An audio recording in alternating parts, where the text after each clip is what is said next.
Hello, hello, everybody. Welcome back to another week at the Better Events Podcast. This is Mary Davidson, one of your co hosts. And in today's episode, we are talking about traveling for events. We're going to talk about our habits, our tips, our best practices, our policies, all the wonderful things. But guess what? This is part two because we talked about part one last week. We had so much to share that we decided to turn it into 2 episodes. So whether you've listened to this episode's your first one or you go back and listen to 206, regardless, it's going to be a good conversation. So let's go ahead and get into the episode. Welcome to the Better Events Podcast. Join two event strategists, Logan Clements and Mary Davidson, who believe we can all create, host, and attend better events. In this podcast, you will learn about event strategy and actions that you can use today as an event host, planner, or manager. Hear directly from the people who are creating innovative and inspiring events today and tomorrow, and grow your business along the way. Now, let's get started, and thanks for listening to the Better Events Podcast. Hi, friends. Welcome back to another episode of the Better Events Podcast. I'm one of your co-hosts, Logan Clements, and I'm joined by fellow co-host Mary Davidson. And before we continue last week's discussion about travel, we have our conversation starter, Mary, which this one probably fitting, goes along with travel a bit. We like to read, both of us. So, Mary, are you the type to finish every book that you start, or will you DNF, do not finish, without guilt? Okay, if it is like a fantasy book, I'm probably finishing it. If it's like a business or self-help book, I usually don't finish them. And I like want to, I just never really get there. So it is not the without guilt part. Yeah, I regret it, but I don't get there. So I did have someone tell me once, a mentor, and she was like, you don't have to read a book from start to finish. Like she was talking about like a business book. She's like, you would just like flip through the chapters that you feel are applicable to you and just read that. And I was like, the audacity of that idea. I have to go in order. So that's my opinion. What about you, Logan? Yeah, I definitely was a person that was like, if I started, I have to finish it kind of reader. I've definitely started to evolve a little bit where I will be okay with not finishing without guilt if it's something I haven't finished for over a year, I guess is what it's turned into. I've also acknowledged that I'm a person who gets a lot of joy out of just buying books. And so I was giving myself a lot of guilt for books I hadn't even started that were just sitting on my shelf for a long time. And now I acknowledge that in the Marie Kondo way of life, I got joy out of the process of buying this book. I looked at this book on my shelf for 2 years. Never once did I reach for it. And then it goes in my donation / free little library pile that I take on walks with me and drop in the little libraries around my neighborhood. So I have kind of pivoted to like, that gives me joy, then regifting them back into the universe versus guiltily looking at them. And then it feeds itself because then I have space on my bookshelf to buy more books. So I still finish, I would say, most of what I read, but maybe 10% I don't finish. I feel like that's still pretty good. Like that's a good, yes. It's something to be proud of. So there you go. Great conversation starter question, Logan. That's a fun one. So we'll go ahead and get into our topic. We are continuing last week's discussion on travel because it was just too juicy of a topic. We had to keep going. We couldn't fit it in one episode. Logan and I were talking offline. Logan, you mentioned that this is a topic that like people don't really talk about as much, the details and the behind the scenes on what this looks like to travel for events. And so we're going to continue part two. If you have not listened to part one, that's okay. You could just listen to part two. We're going to get more into like our preferences and things we like to pack and stuff like that. The first episode was more about events and travel specifically, like how we structure that, who pays for what, and all of that. So the 2 episodes pair well together, but we will go ahead and get into this week's episode on travel. So, Logan, we're going to start with probably the most important question of this entire discussion. Are you ready? Window seat or aisle seat? Before I answer, this was my cheesy title for a podcast I wanted to launch before we had this podcast, like years ago, where I wanted to like ask people about this and then unpack their traveling habits. So I had a lot of time to think about this. And I am staunchly, as a broad-shouldered gal, a window seat person. Because if I get an aisle seat, I'm getting bumped by every single person going down the aisle as they board the plane and throughout the flight. If they are going past my seat, they're going to hit my shoulder. and that's just not enjoyable. I like the window. I can scooch into the little window alcove a little bit, little extra wiggle room, and I have something natural to sleep against. So I will do all in my power to avoid getting stuck with a aisle seat. Mary, how about you? Honestly, hilarious. As you're saying that, I'm like, well, when you wouldn't get bumped is if you're sitting in first class. Well, yeah, So, obviously not a first class problem, but yeah, that's not a first class. regular economy problem. I don't know why I felt like saying that, but I am also a windows seat. I just feel like it gives me a little bit more room to spread out into the window, even if it's just half an inch. That's really appreciated. I got long legs over here, similar to Logan, and any extra space in any way is appreciated. So I feel like, and maybe it's just my mind, I don't know, but I feel like the window seat gives you a little something more. And so I love a window seat. I also can't sleep on an airplane if I'm not leaning against the window. And so that is essential for me if I'm traveling somewhere far.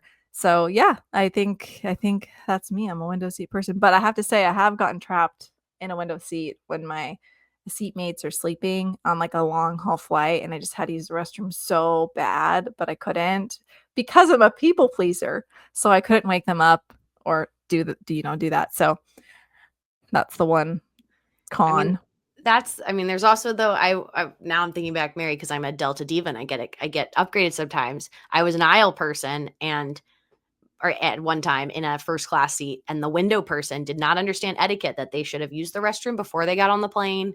It is nice to it was like a 4-hour flight, and I swear this person had me get up like 6 times, including, and they didn't look like they were having a medical emergency. I know that's like its own thing, including like while we were served some food, which is very bougie, but like with the food on my tray, they were like, "Excuse me, I need to," and I'm like, "Now?" And they went, "Uh-huh." I was like, "Great, let me pick up everything I need, move my things, get out of the," and it was still in a big seat, but it was one of those that, yeah, that's the trade-off. And when I did my long haul flights to China, I still would take a window, and I would just probably purposely like dehydrate myself a little bit so that I would be like, I'd only go if they went, and I made a rule if they got up, I had to get up too, because then it was easier for all of us to get back Exactly. in. Yeah. We could have a whole episode just on window or aisle. And now, a word from one of our partners. We are thrilled to announce our new monthly series that we are doing with Audio Engineers Northwest. You might remember Sean Walker if you joined us for our Better Events Conference in Seattle or our virtual day last year.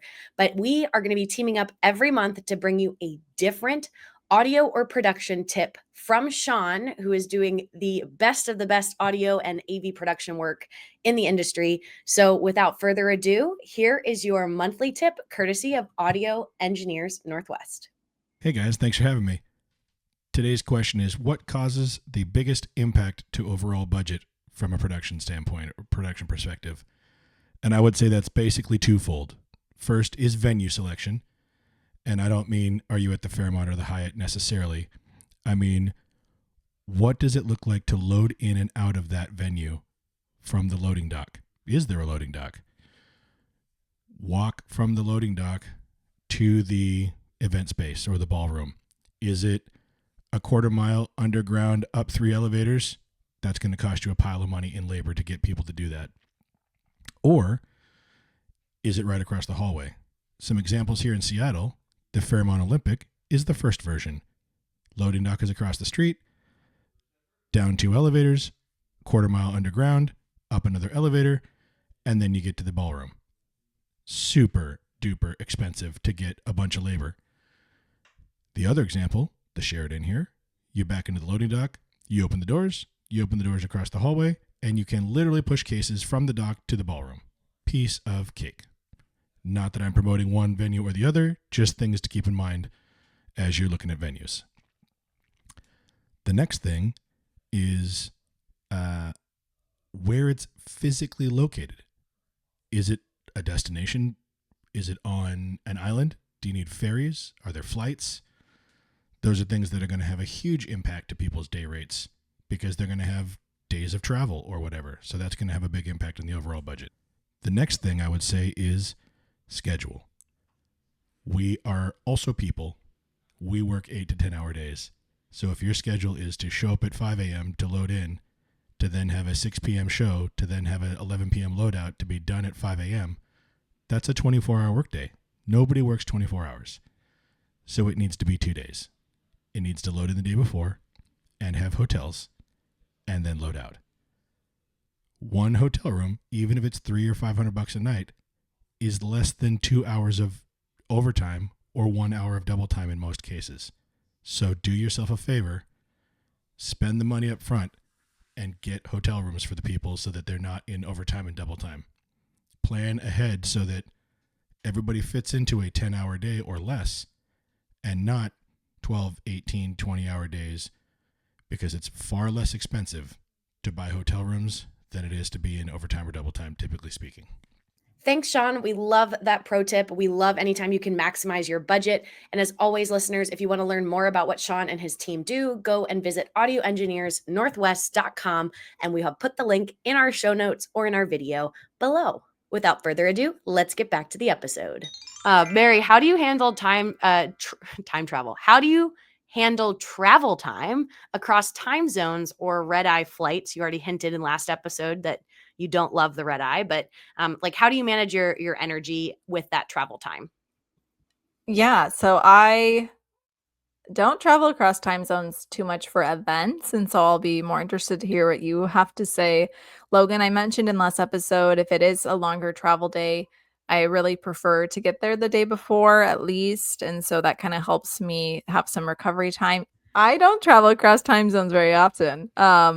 But when I do, Eastern time is sort of hard for me. But because even the 3 hours I think is a difference from where we're coming from. And so arriving the day prior is truly helpful for me. So that's probably my one tip. But Logan, I'm way more interested to hear yours, especially about the energy part, because I hear about your travel schedule and I'm exhausted just living vicariously through you. So please tell us more. Again, my travel schedule is other people's nightmares, and that's okay.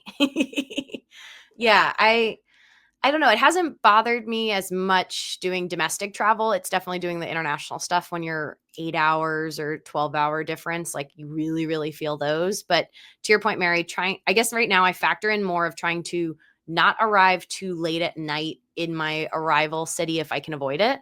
So like doing a day flight, while that sometimes then eats up your day, I don't mind being in an airport or like on a plane. Like a lot of Delta flights offer free Wi-Fi. So I'm like, oh, it's just more like uninterrupted work time because I can't take calls. So it's like, oh, I actually could get a lot of things done. But I do, and trying to avoid getting in really late, to your point, like the night before, if I know I have a call time and have to be on site by like 7 a.m. I don't want to be getting an 11 p.m. flight arrival time, because that means I'm not getting to my hotel till 1. It's going to take time to fall asleep. Like, you're already at a sleep deficit. So that's just something that I'll factor in. And honestly, there's no perfect way to do it. I had a couple of shows, I think, Mary, I've talked about on this podcast. I made a rule that I was never going to travel on the same day as an event.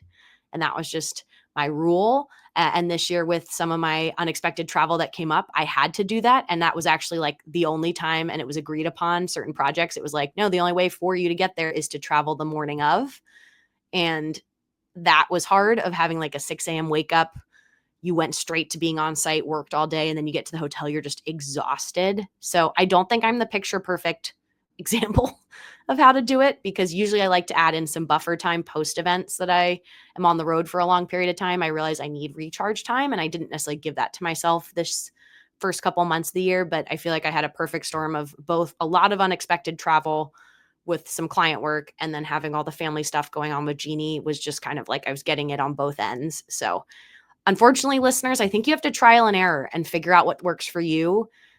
It's always easier to scale up than to scale back in terms of travel, but I also know everybody's different. Just like some people like to get to the airport 4 hours early, and other people like to be there 20 minutes before their flight boards. Like, that's a you thing. There's going to be people who tell you what's right or wrong, but like, only you will know kind of the right amount of travel for you and how much time. Yeah, definitely. I think those are some great tips I'm learning from you, Logan, and hopefully others are as well. I'm sure they are. Lots of travel tips in there. So, okay, this is something that I think we've talked about kind of briefly on the podcast, and I have to say my opinion has changed. But Logan, let's start off with you. How much sightseeing do you do when you travel for work? Very little. It I'm working on it. I'm definitely a person that, like, when I'm working, I'm in work mode. And so if I have any time I'm not on or I'm not having to like necessarily be at work, but I'm in the destination still, I will probably be trying to sleep. Or the unfortunate part of having multiple events happening at once at different stages, I sometimes have to do other client work like at night or in the morning before I go on site for something. But I'm doing trying to do better about it, because I don't want to be that person that has now been to all these cities and been like, well, I didn't see anything. So I am definitely not sightseeing. Like when I was in Paris for the Olympics, like I didn't go to the Eiffel Tower and do the whole sightseeing thing. But in my head, I went, I'm here for the Olympics. I should be seeing the Olympics. The Eiffel Tower will always be there and I can go back and do that at another time. And I figured it'd be pretty crowded. So that is an example where I kind of didn't do that, but I also had more free time on that gig than I thought. And luckily, one of my co-producers was really into food and like cool, like hole in the wall spots. And I just became her yes gal. Like if we weren't working, she had an idea and wanted to go somewhere, I was like, yes, I will go wherever you want to go. And we had some amazing food and cool experiences. So I'm trying to lean more into that piece. I did go snowboarding before one of my volleyball days this year, and that was really fun. I had to just wake up early to go to the mountain.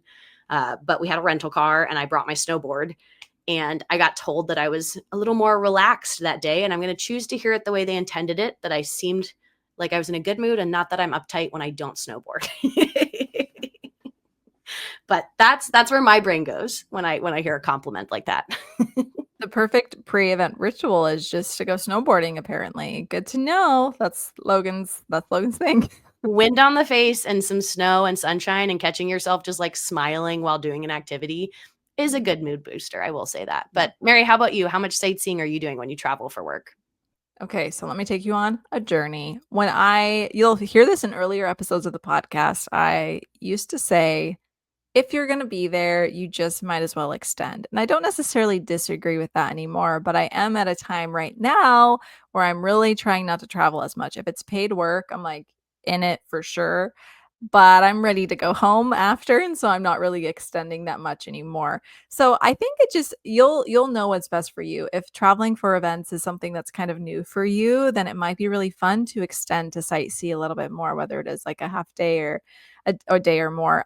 So what I used to do is kind of no matter what, I would try to extend a day, because I was like, well, I may never be here again, especially because a lot of times we're working in these random cities, but it would still be cool to see like what's around, what they have to offer. So I'm just gonna do my little thing for a day or a half day. So the first time I did that was in DC, and I was extending by myself. That was also my first like solo time traveling. And so it was just overall a very cool experience. And there's lots to do in DC. I never felt like lonely. And so that was cool. And then I've extended in Europe before, and that was also super fun. It was a great excuse to, have part of a trip paid for, to be honest. But now I'm kind of less inclined to do it. It just kind of depends on the number of days and if somebody can meet me or not. I'm sort of overextending by myself. So that's where I'm at. But I do think that it's something to consider if you're interested in that or haven't maybe seen very many parts of the world or where you're located. Events are a great reason to give you an excuse to do that. And just for our listeners to know, when you say extending, you mean client is still paying for your departure. It's just you're departing on a different date, and then you personally are covering your costs of like hotel, food, and everything from when they had wanted you to travel out to when you actually did. Right. And I guess my brain went there because I usually don't sightsee that much during an event. So if I want to, then yeah, it's extending, like you said. Yeah, I think I definitely made that a goal this year, was not to extend, but more to try to tack on anytime I could see family that was nearby. That would be the excuse, or friends, like just trying to use the excuses that I'm already in the area or nearby, or a short train ride from seeing people. And that again, just to make it feel a little bit more worth it and a little less like you're just on the road by yourself. To your point, Mary, it can be lonely sometimes. That's like the negative to some of all this travel is if you get to work with the same people a lot, then that might be fun to be on the road with your friends. But I'm often jumping in as just me doing my role as a part of a team. And then I go on and I join another team. And so it can be a little lonely at times. So it's nice when you can add some connection points in there. So Mary, what are some of your on the road habits? Do you have certain things you like to do at the hotel or the airport, or before you go into the actual event room when you're on the road? I think I'm actually still trying to figure these out. So I I feel like I create these as I have lessons learned, and I'm like, oh, I need to do that next time. But like, what's something that's more like habit based or like rituals? I mean, no, not really. I would say I like to give myself enough time. I don't like to rush, but I also don't want to get there too early. So I am that person if I'm going to the airport, um, especially like leaving from home. I know the system a little bit more. I got pre-check, so I'm kind of like trying to slide in right before they start boarding. Like that's the timing, and it almost always works out. So feel like I've gotten up to a point where I'm kind of nailing that. So like maybe that's something. But beyond that, I can't really think of anything. Logan, what about you? What are some of your habits or things that you do before you go into a hotel or an event room, and maybe you'll help me in my Yeah. memory? Well, my Q1 was a lot of time on the road. I think I've looked and I spent like 68 nights in hotel rooms, which is just kind of insane. And that doesn't count VRBOs or other things. So I was talking to a friend of mine that was like, oh, I don't really have a routine at home. And she was like, no, you have a routine on the road. It's like, oh, I guess I kind of do. Like I have my certain thing. Like I do like airports. I like hotels that have fitness centers. I definitely started getting in a groove of like, I'll go down and walk on the treadmill in the morning for 10 minutes. And I always say I'll do it for 10 minutes. If I'm tired, that was it. I moved my body for 10 minutes and, started my day, or I'll do a bigger workout. I've also done the inverse of that when I get in it.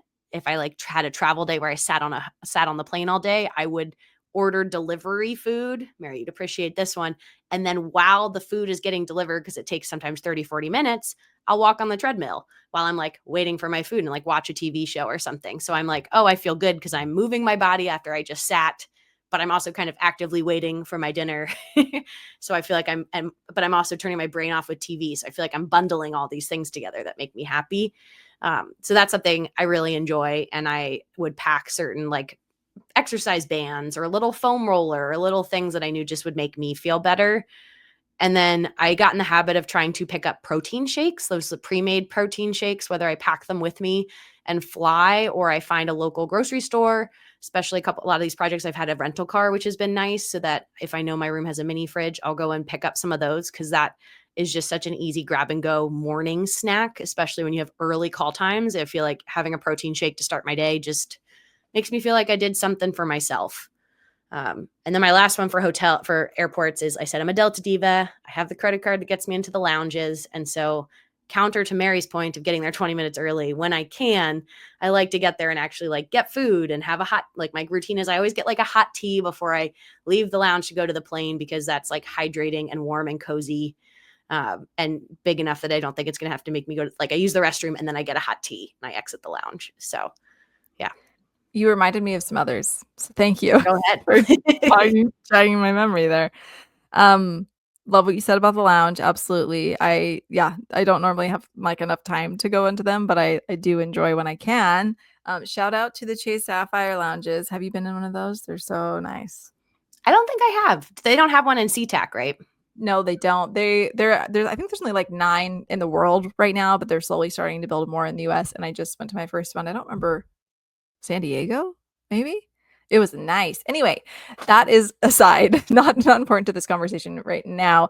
But I liked you were kind of touching on maybe perhaps some moments of self-care while you're traveling, and that can kind of turn into habits. And I do think that's important to call out because working events can be exhausting while traveling. And so in some way that you can establish some self-care while you are there. And so what I've tried to do is I don't want to go out to dinner with people every night. I try to at least give myself one night to myself. That's something that I've learned. I just need to be able to get through an event. So that's been helpful for me personally. Another thing is connection. Like I miss connection with people at home. And so that's one of the reasons I'm trying to travel less. And so something that I've tried to do, if this is helpful for anyone or if it's holding you back from traveling for events, if I'm like thinking of somebody like a family member, I am just going to send them a text in that moment, even though I'm busy working an event. So it's just like something really small. It's me literally just saying hi or like sending them like a GIF or GIF or whatever we call them. And I'm a millennial, so obviously I send those still. And so anything like that helps me feel connected to people back home. And that is something that motivates me to travel more. So I thought that was maybe a helpful tip to share. Oh, yeah, that's a nice one. Tell people you're thinking of them. What are some of your go-to packing hacks or must-have travel items when you're traveling for an event? So I was introduced to this from a friend, but something that I always bring now on site is the Dr. Hold on, what's it called? Dr. Teal uh, sleep spray. It's like lavender and maybe melatonin and other things, but I spray it on my, like bedding and pillow, and it really helps me fall asleep. And I don't necessarily have trouble normally falling asleep after an event. Sometimes my mind is racing, but it just helps me feel homey. And also sometimes we're staying in places, hotel rooms like stink. Okay, can we be honest about that? You never really know where you're gonna stay. Logan, there's an event we did together recently where my hotel room was kind of stinky, and so like sprayed that around the room too, and it was this lovely scent. So multi-purpose, you never know. But now I love to pack that. There are other things too, but Logan, why don't you share some?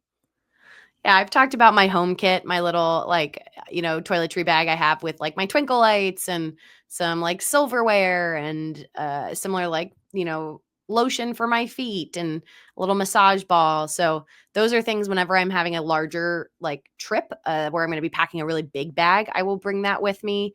But what are some other ones? I feel like I have a travel blanket that folds into a pillow, really small, and that's actually been my go-to right now because it's been nice for long flights, and then having that blanket on the bed, on like the hotel bed, has just been a nice it makes it feel a little bit homier.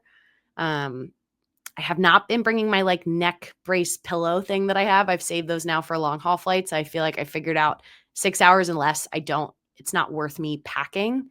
Um, what else? Ooh, I have a pillowcase, Mary. I'm curious. I bought like a silk one, and again, that was more for my longer trips, and I just haven't used it for the short ones. But yeah, mainly snacks, I would say. It would be like those little homey touches, and then snacks are kind of part of my go-to, and then more now hitting up a grocery store so that I can get those. I don't pack the snacks as much. I do it for Vegas. I was talking to somebody else recently, and I said, "Oh, for Vegas, usually I don't get a rental car, and like things on the strip are just more expensive, and so usually a quarter or so of my suitcase is snacks and things I would use." And then I always say it's nice because then you eat the snacks and then you have space in your suitcase. If you accumulated things on site or for whatever reason your things expand, they're always smaller when you pack them. And when you try to go home, they're less big. And I do always bring my own laundry bag. That is one. And again, traveling enough, I now have a small laundry bag and a big laundry bag because I use the big one for my big trips. And I have a smaller version for when I have a smaller suitcase.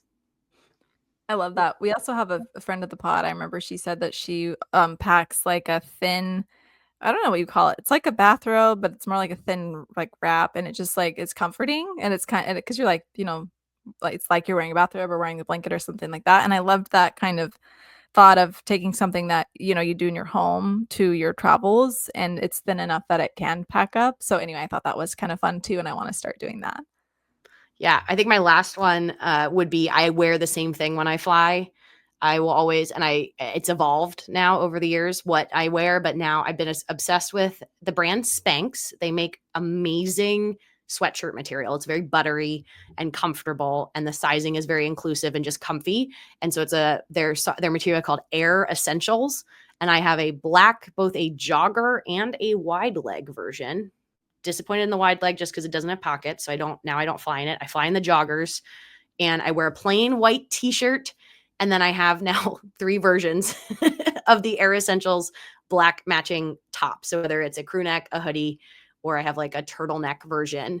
And it's like the perfect weight for what I'm going to wear when flying. And it just takes one less thing. I just have to make sure, but the day before I fly, I'm like, oh, do I have that outfit? And I have multiple white shirts.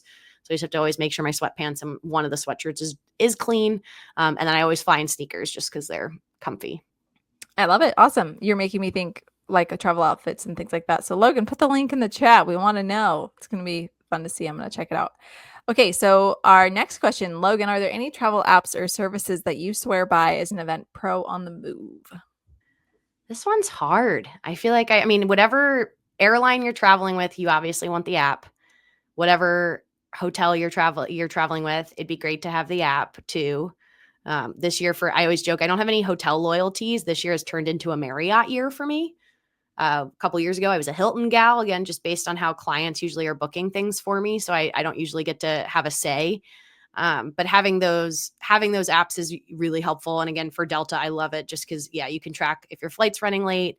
You can swap your seat super easy. Again, having the credit card has helped increase the chances of getting upgraded. So that's always really nice. But I would, I don't know. That's the main one. I would also just double check if you're a calendar person, make sure all of your flights are translating into the correct time zones. Especially, I had 1 week where I was flying and I was in every time zone in the US in 1 week.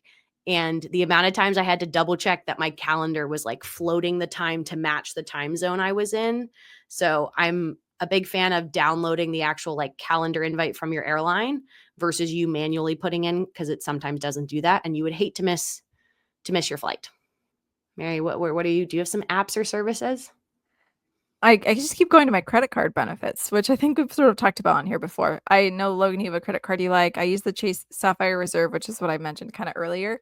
And it comes with Priority Pass, which really enhances my travel so I can use some lounges. But it also has, like, the first year came with, I don't remember what you call it. It's like the paid plan with Lyft, the rideshare. And so you get like faster rides and you get upgraded more and you get discounts as well. And that's, really nice because you're using those usually when you're traveling.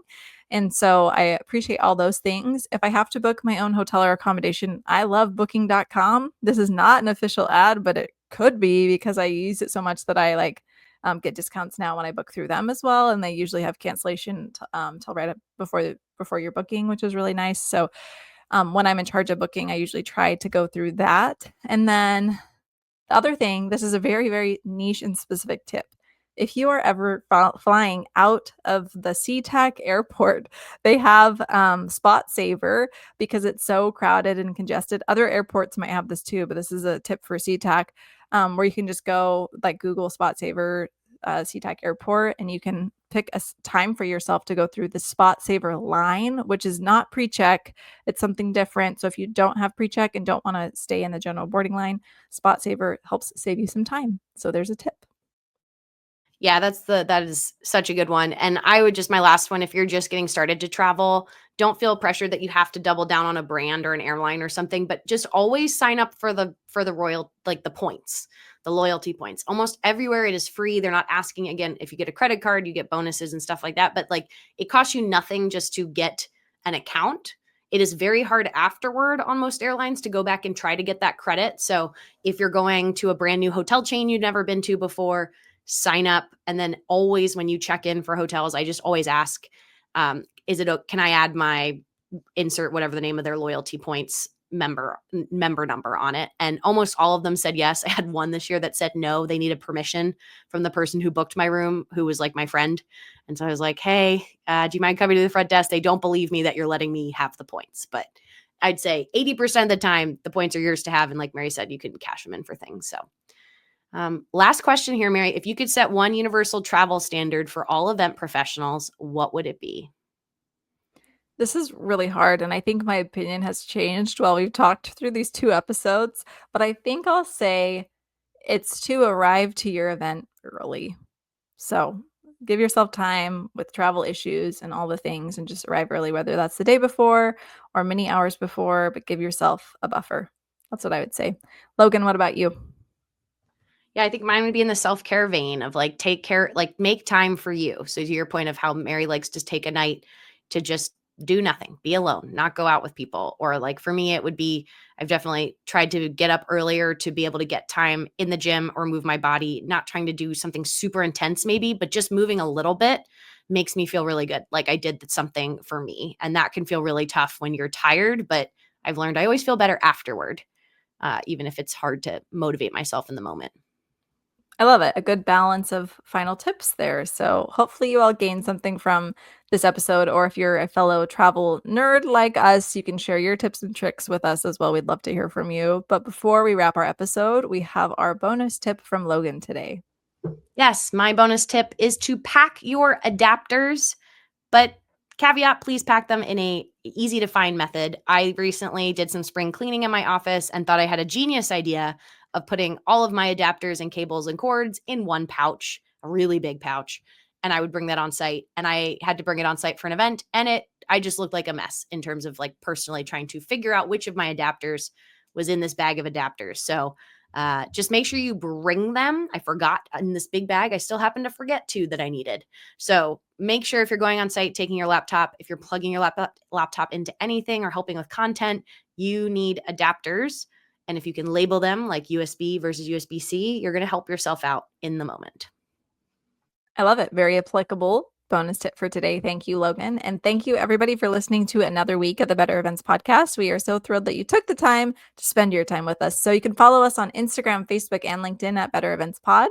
You can email us at bettereventspod@gmail.com. You can connect with us directly on LinkedIn. We love to hear from you. Just let us know you heard from us from the podcast.